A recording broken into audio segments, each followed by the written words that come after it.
Forge your inner armor. Well, it's good to have you guys on. We're going to have a good time tonight. We've got a lot of different things to talk through, and hope you guys are ready for a little bit of interaction, because I do want to ask some different questions. If you don't like to speak up, that's fine. We'll use this chat window down here. So if you look at the bottom of your Zoom, there's a little chat. And if you open that up, you can type in a message. So my first question for you guys is, how would you describe the heart? The heart is like sometimes we talk about the heart. The heart is like a what? What is it kind of? It beats like something, or it's like what would you just give me? There's no right or wrong answer. Just let me see what you say. The heart, right here, okay? Do you know anybody that lives without one?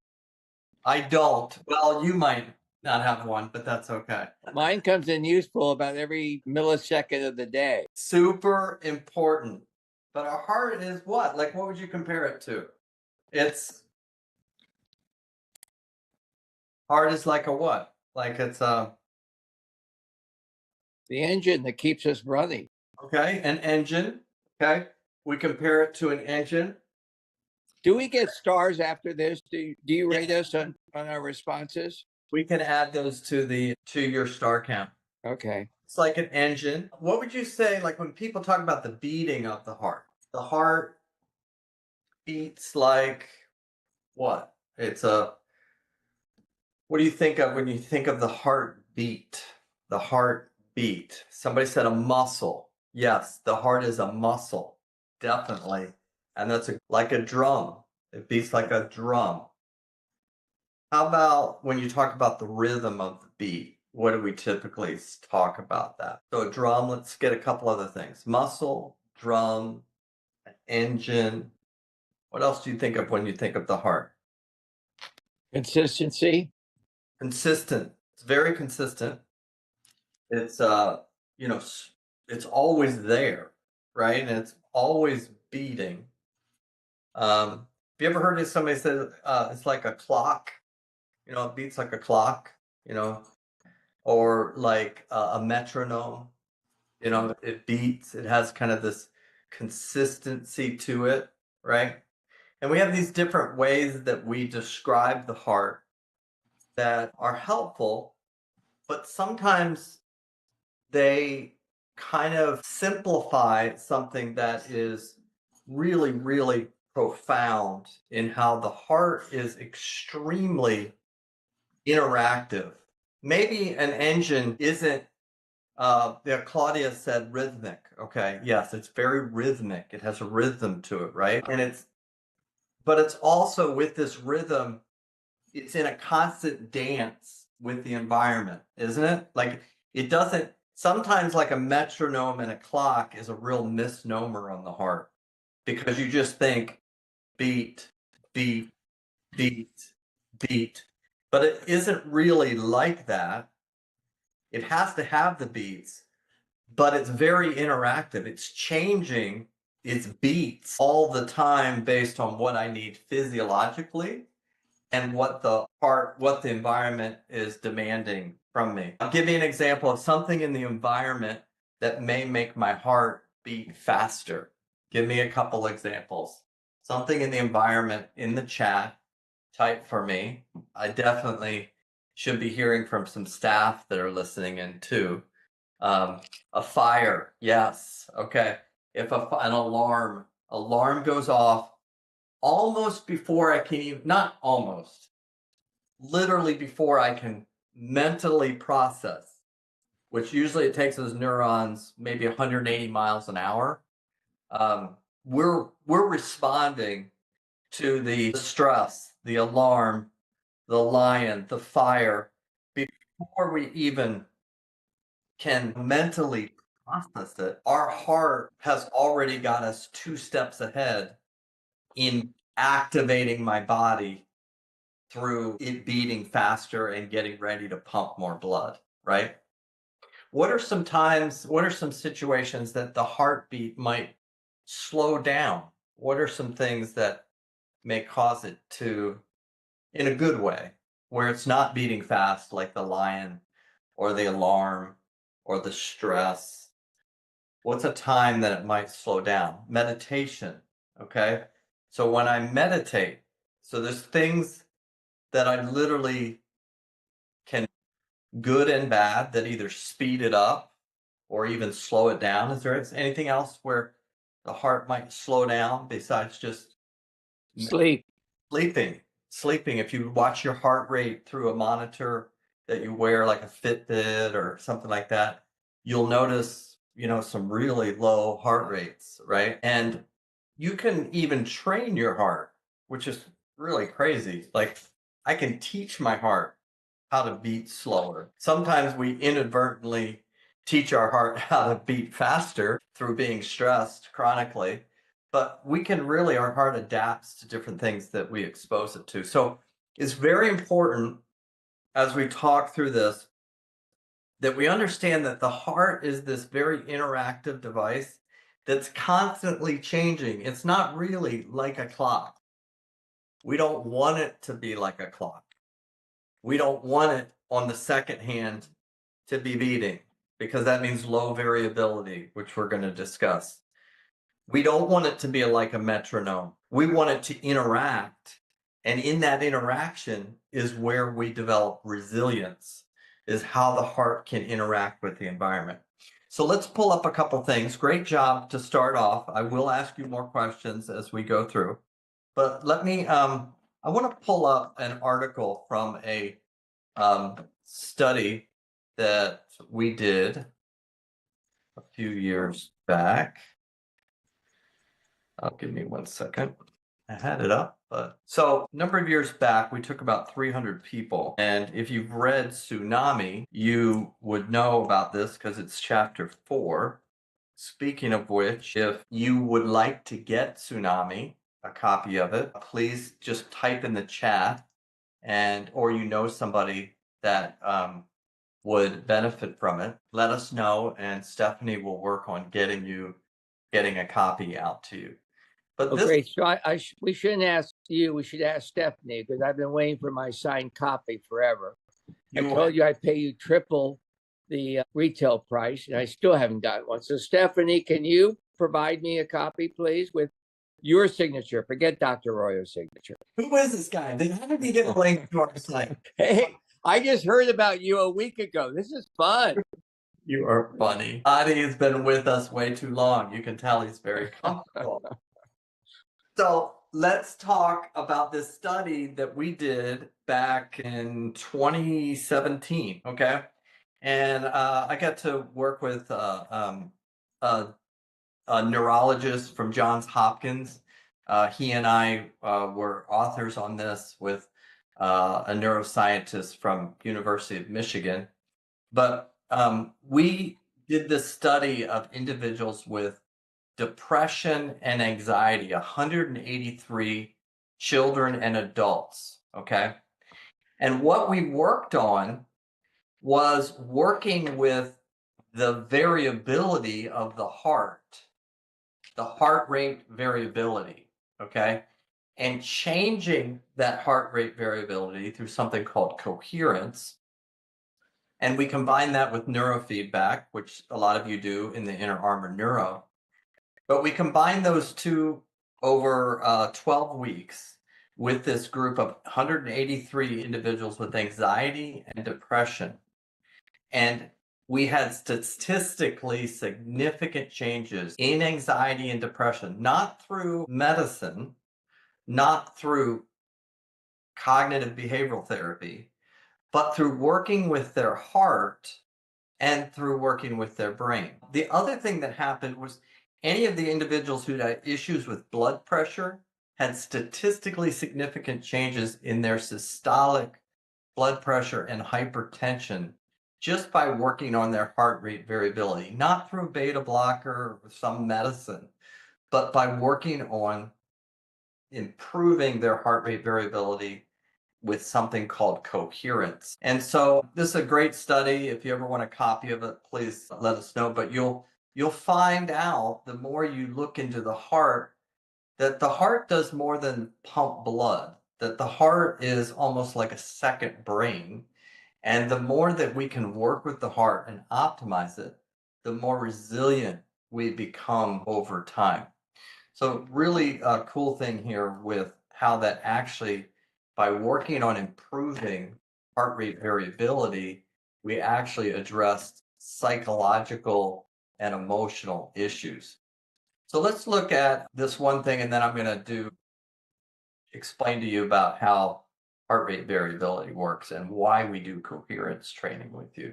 Okay, so let me knock this down and let's pull this up here. Okay, so here is a study of this is a study of 14,000 people.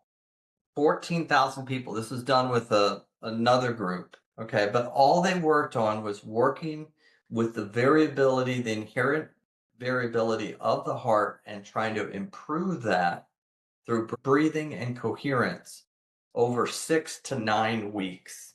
They didn't do anything else. Okay, they just worked solely on improving the heart rate variability through coherence. Okay, creating a coherent state in the heart. What happened with this group of 14,000 people is they reported an improved state of calmness of 49%, improved sleep of 36%, emotional vitality of 27%. Improvement. This isn't a pill. This isn't an exercise program. This isn't, going in and seeing somebody every week. This is just breathing and working with the heart, improve mental and emotional well-being. Then this is the kicker. This is really what we focus on a ton. This is what Tsunami is all about, is decrease in anxiety and depression by 67%, fatigue decreased by 53%, anger decreased by 67%. There's really not an SSRI on the planet. That's a selective serotonin reuptake inhibitor, which you use for managing anxiety and depression, that can even come close to this, right? And to have that you could just learn and do in 6 to 9 weeks is it's almost a shame that somebody would leave their doctor's office without a prescription for doing breathing and heart rate work, because it can do so much for our emotional resilience and our overall well-being. Well, where did this all come from? This understanding of, you know, how the heart could actually impact our overall resilience and mood and anxiety. Well, back in the 1990s, some cardiologists started looking at something which is a common thing that we've known in mental health for, man, since the 40s probably, is that individuals who have depression have a much higher potential for cardiovascular disorders and problems. That individuals who are depressed, most likely, or have chronic depression, are also going to have comorbid cardiovascular problems. And so the thinking was always that the depression led to that, right? And even a lot of people feel that way, and in some cases it might. But this group of cardiologists started to say, we wonder if could it be that the cardiovascular issues may contribute to the depression, which is interesting. They kind of like turned it around. And so as people started to look at this, they started to realize that there is this thing that we're going to talk about in a few minutes called coherence, that when it was very low in individuals, their propensity to also develop depression increased significantly. But when it was high, coherence was high in individuals, that they didn't have the same propensity. So they started to look at, could we actually teach people how to have more coherence or balance in the beats of their heart?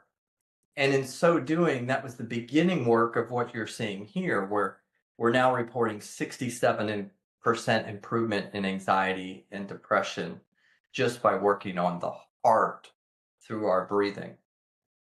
there's a lot we do in academic settings. We work at different universities. We have Chris Casola on with us, who's from Liberty University, where we've been for the last 6 years. And we work in these kiosks.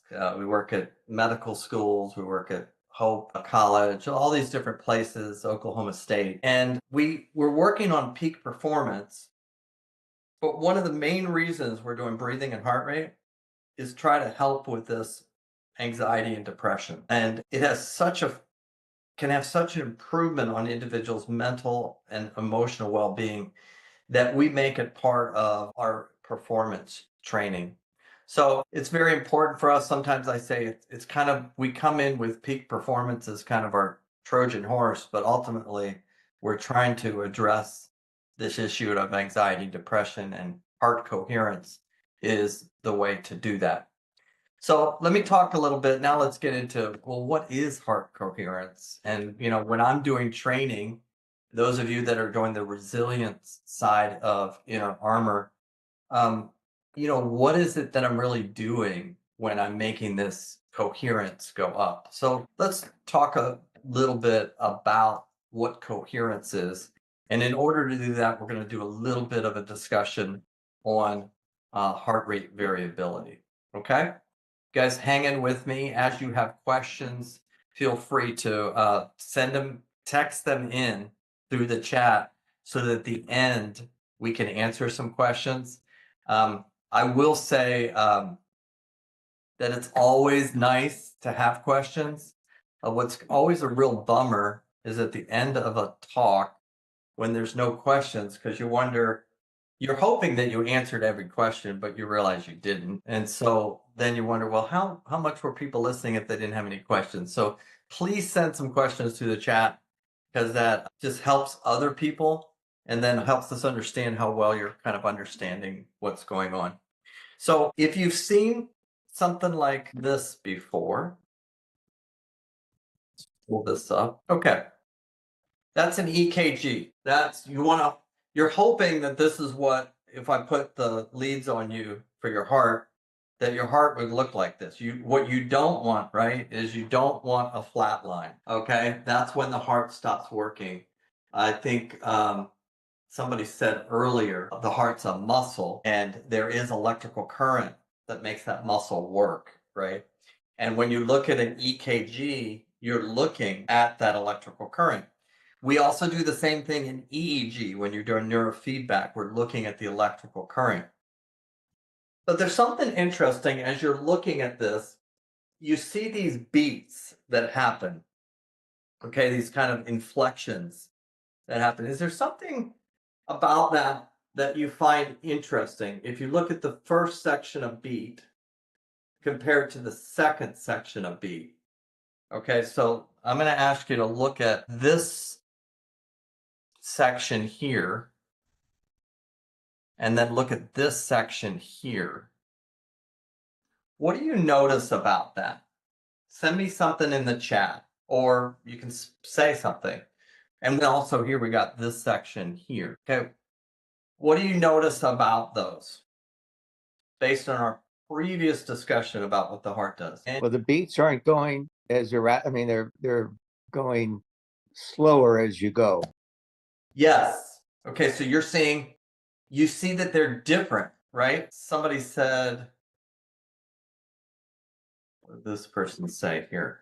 They're not the frequency. They vary. Yeah, they're smooth and choppier, Claudia. Yeah. But you see the variability in that.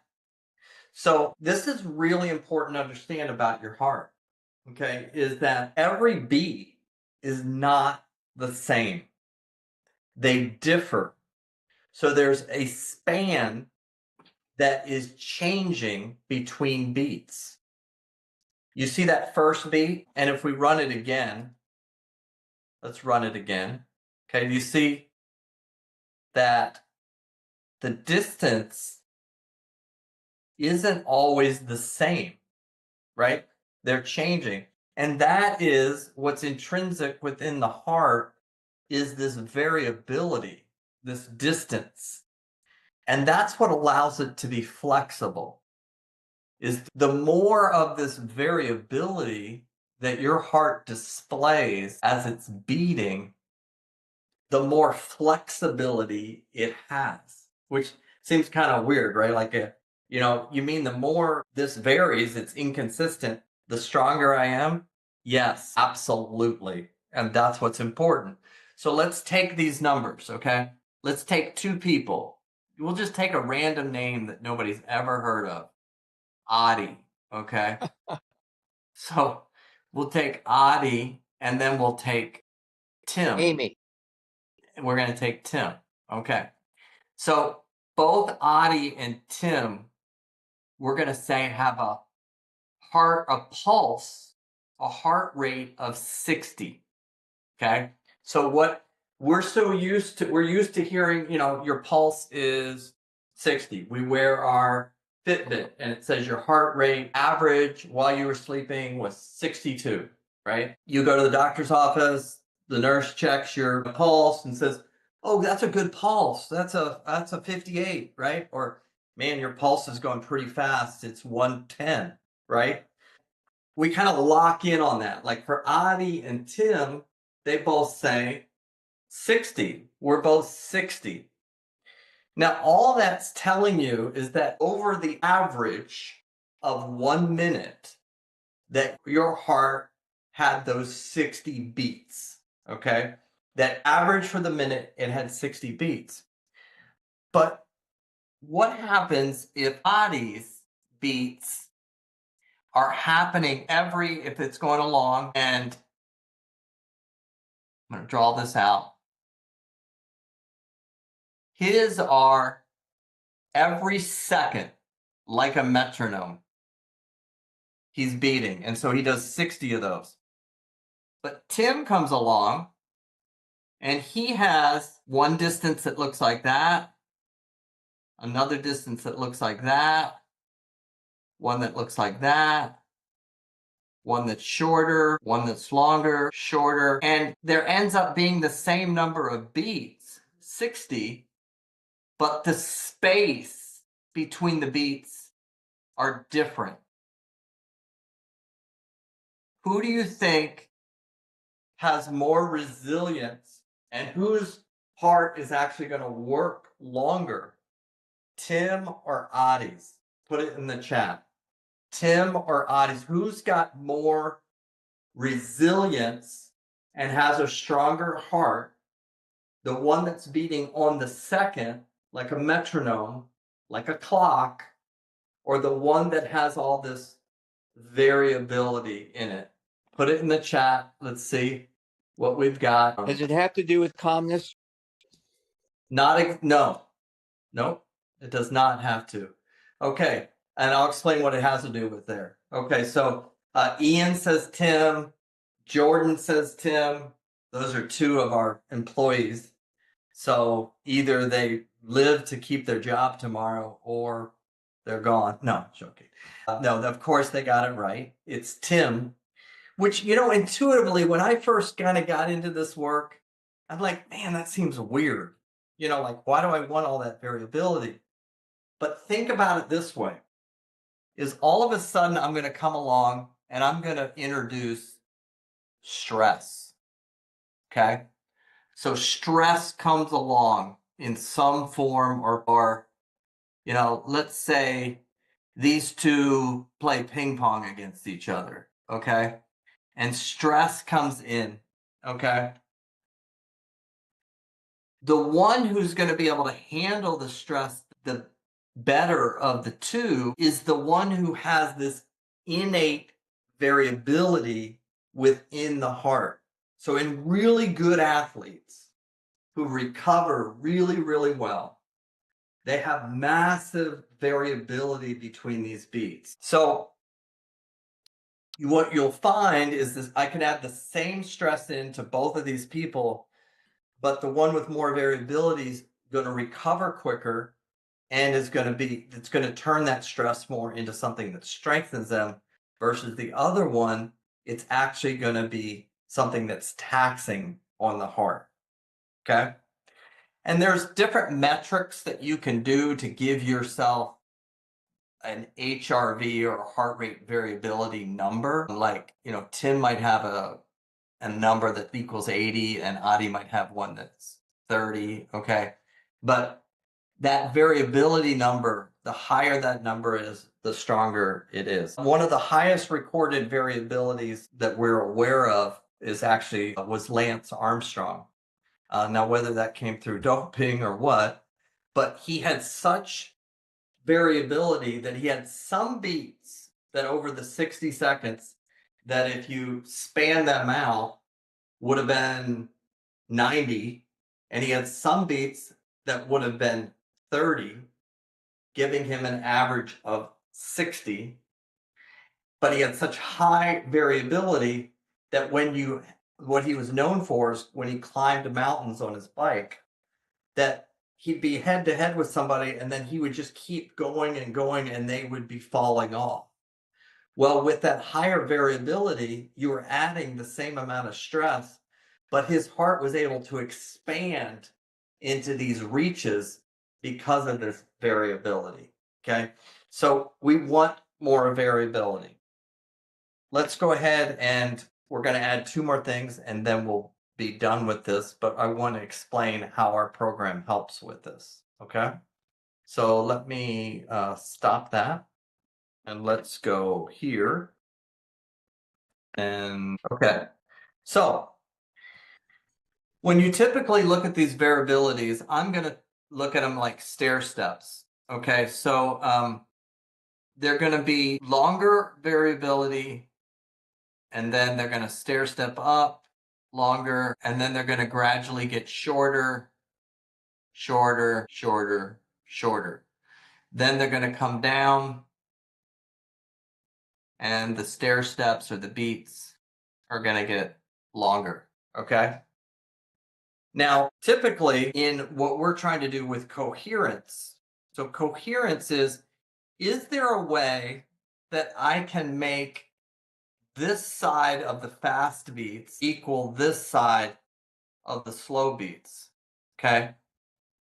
Now, what causes the heart to go into those faster beats and those slower beats? It's all about oxygen. Okay. So I'm breathing in and out. I'm breathing in and out. And when I'm out of oxygen, so I exhale, exhale, I'm out of oxygen. Boom. What do you think my heart's going to do at the bottom of my exhale? No more oxygen. What do you think the heart's going to do? Do you think it's going to beat faster or slower when it's out of oxygen? Give me an answer. Pump harder, right? What's that? It's going to pump harder. Absolutely, because all of a sudden the life-giving oxygen is gone. That's in a breath. I exhaled. My heart does not know that I'm going to give it more oxygen. So it's going to prep, just like when it heard the alarm, saw the lion. It's going to prep by saying, I don't know if he's choking or if the oxygen supply is gone. So I better start working faster. So what happens is these slower beats start speeding up and get faster and faster. Okay. Now, the average of these beats, like we talked about earlier, might be 60. But based on variability, this top beat might be 85 and this bottom beat might be 45. Okay. So I'm out of oxygen, but then I inhale. And now I've got oxygen. What do you think the heart's going to do? Do you think it's going to beat faster or slower as it gets oxygen? So I breathe in. Now I've got all the oxygen. And then I breathe out. At this top of this breath, what do you think is going to happen to the heart? You think it's going to speed up or slow down? But it's got to Slow down. It's going to slow down because I gave it what it needed. So now it's going to relax. And the beats are going to get longer. You guys, this is happening every time you breathe. How many times do you think you've taken a breath your entire life. It's just crazy to think about this.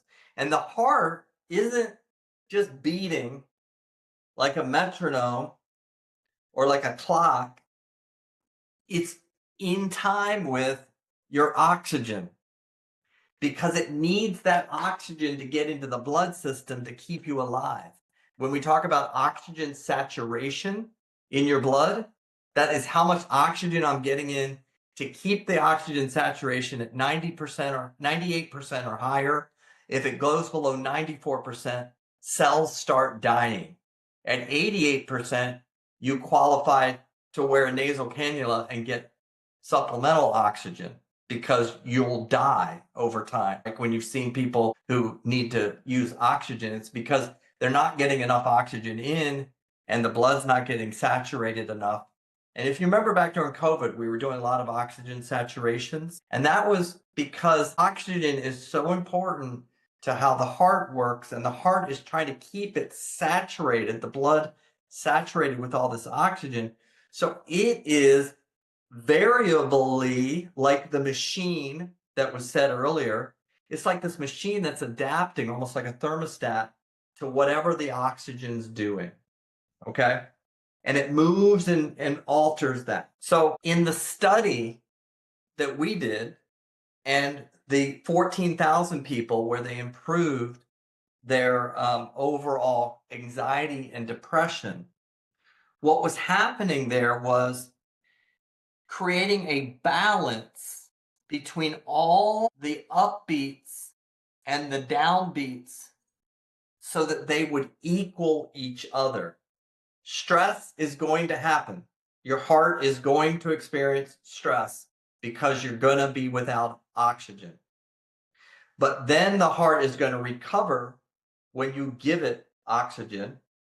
And then it's going to be stressed again. And you're going to give it oxygen. And now it's going to recover again. And if you can balance that out, so take the variabilities that are happening and you start to make them balance up and down so the two equal each other. This is called sympathetic or fast or stressed. This is called parasympathetic or rest and recovery. And we want to create it balanced. Well, when that gets balanced, the more balanced that gets, that's what we call coherence. Super important. Coherence is the balancing of the two. Now, most of us aren't spending time thinking about our breathing. So what happens is these things get out of kilter. Okay. And as they get out of kilter, then our body loses its resilience and our coherence drops. Okay. Now, what's really cool, and we'll kind of finish up with this, is your heart is doing all this unconscious adaptation, right?